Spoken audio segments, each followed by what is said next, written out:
আগামী জাতীয় সংসদ নির্বাচনের 5 এজেন্ডা নিয়ে বৈঠকে বসতে যাচ্ছে নির্বাচন কমিশন। সীমানা নির্ধারণ, রাজনৈতিক দলের নিবন্ধন, জাতীয় এবং স্থানীয় সরকার প্রতিষ্ঠানের নির্বাচন প্রস্তুতি, ভোট কেন্দ্র স্থাপন এবং ভোট গ্রহণকারী কর্মকর্তাদের প্যানেল প্রস্তুত ও তদারকি এই বিষয়গুলো আজকের আলোচনায় গুরুত্ব পাবে। এর আগেও জাতীয় নির্বাচনের প্রস্তুতি এবং সহায়তা নিয়ে ইউএই সহ ওআইসি দেশভুক্ত 18টি মিশন প্রধানদের সাথে বৈঠক করেছে নির্বাচন কমিশন। এইসব বৈঠকে এবারে নির্বাচনে পর্যবেক্ষক পাঠানোর বিষয়ে সিদ্ধান্ত হয়েছে।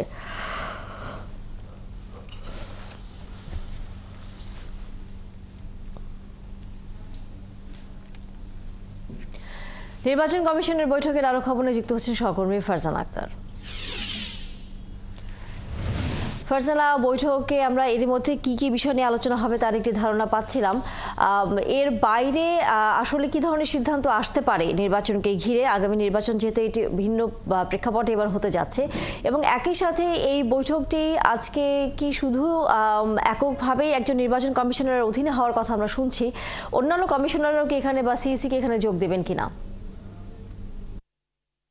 তানিয়া, নির্বাচন কমিশনার আনোয়ার ইসলাম সরকারের নেতৃত্বে এই বৈঠকটি হতে যাচ্ছে, সেখানে অন্য কমিশনাররা থাকবেন না এবং এই বৈঠকে আসলে 5টি এজেন্ডা আছে এবং বৈঠকটি 11টায় শুরু হওয়ার কথাই কিছুক্ষণের মধ্যেই বৈঠকটি শুরু হতে যাচ্ছে। এবং আমরা যেমনটি জানতে পেরেছি যে বৈঠকে আলোচনা হবে সীমানা পুনর্নির্ধারণের বিষয়ে, অর্থাৎ আমরা কিন্তু দেখছি যে বেশ কয়েকদিন ধরে সীমানা পুনর্নির্ধারণের বিষয়ে অনেক আলোচনা হচ্ছে এবং আনোয়ার ইসলাম সরকার নির্বাচন কমিশনার তিনি কিছুদিন আগে যেমনটি বলেছিলেন যে জনগণের আকাঙ্ক্ষা পূরণ করতে এবং যদি প্রয়োজন হয় তাহলে সীমানা পুনর্নির্ধারণের যে আইন আছে সেটি পরিবর্তন করা হবে। তো সেই আইন পরিবর্তনের বিষয়ে হয়তো আজ কথা হতে পারে। এবং আরেকটি বিষয় জানিয়ে রাখি, সেটি হচ্ছে এই যে সীমানা পুনর্নির্ধারণের বিষয়, এই বিষয়ে কিন্তু নির্বাচন সংস্কার কমিশন একটি প্রস্তাব দিয়েছিল।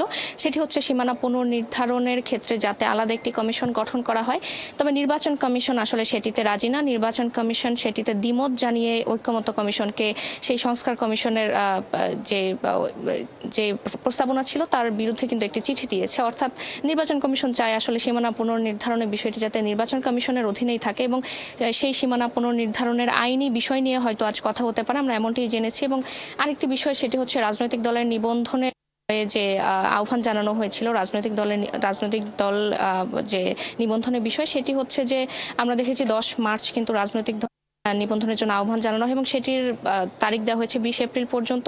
তবে এটি নিয়েও কিন্তু এখন কথা হচ্ছে। সেটি হচ্ছে আমরা দেখেছি গতকাল কিন্তু হাইকোর্ট রুল জারি করেছেন এবং তিনি বলেছেন যে নির্বাচন কমিশন এখন যেই নিবন্ধনের জন্য, রাজনৈতিক দলের নিবন্ধনের জন্য যেই চিঠিটি দিয়েছে বা যে আহ্বান জানিয়েছে সেটি কেন অবৈধ হবে না, কারণ এটি আসলে আমরা দেখেছি যে পুরনো আইনে অর্থাৎ নির্বাচন সংস্কার কমিশন যেই প্রস্তাব দিয়েছিল সেটি কিন্তু সেগুলো এই এবারের নিবন্ধনের সেই চিঠিতে নেই। তো এই বিষয়ে আসলে আলোচনা হতে পারে। এবং আরেকটি বিষয় যেটি হচ্ছে যে জাতীয় স্থানীয় সরকার নির্বাচন এবং সংসদ নির্বাচন, এবং আমরা কিন্তু দেখেছি যে স্থানীয় নির্বাচন এবং সংসদ নির্বাচন নিয়েও কিন্তু বিতর্ক চলছে যে আসলে কোনটি আগে হবে। এবং নির্বাচন কমিশনাররা কিন্তু বলেছেন এই বিষয়ে সরকার তাদেরকে সরাসরি কোনো অর্ডার না দিলেও, যেহেতু প্রধান উপদেষ্টা বলেছেন যে সংসদ নির্বাচন আগে হবে বা সংসদ নির্বাচন এই ডিসেম্বরে বা জুনে হতে যাচ্ছে, সেহেতু আমরা দেখেছি যে নির্বাচন কমিশন সেই সংসদ নির্বাচনের প্রস্তুতি নিচ্ছে এবং সংসদ নির্বাচনে আসলে ভোট গ্রহণ প্যানেল এবং যে ভোটের বিষয়ে যে সার্বিক বিষয় সেই বিষয়গুলোতে আলোচনা হবে। এবং আর কি আলোচনা হতে পারে সেটি আমরা আসলে বৈঠক শেষ হলে বিস্তারিত জানাতে পারবো। আপনার কাছে ফিরবো যখন বৈঠকটি শুরু হবে এবং এই 5টি এজেন্ডার বাইরে আর কোনো বিষয় নিয়ে আলোচনা হয় কিনা সেটিও জানবো। ধন্যবাদ ফারজানা আক্তার।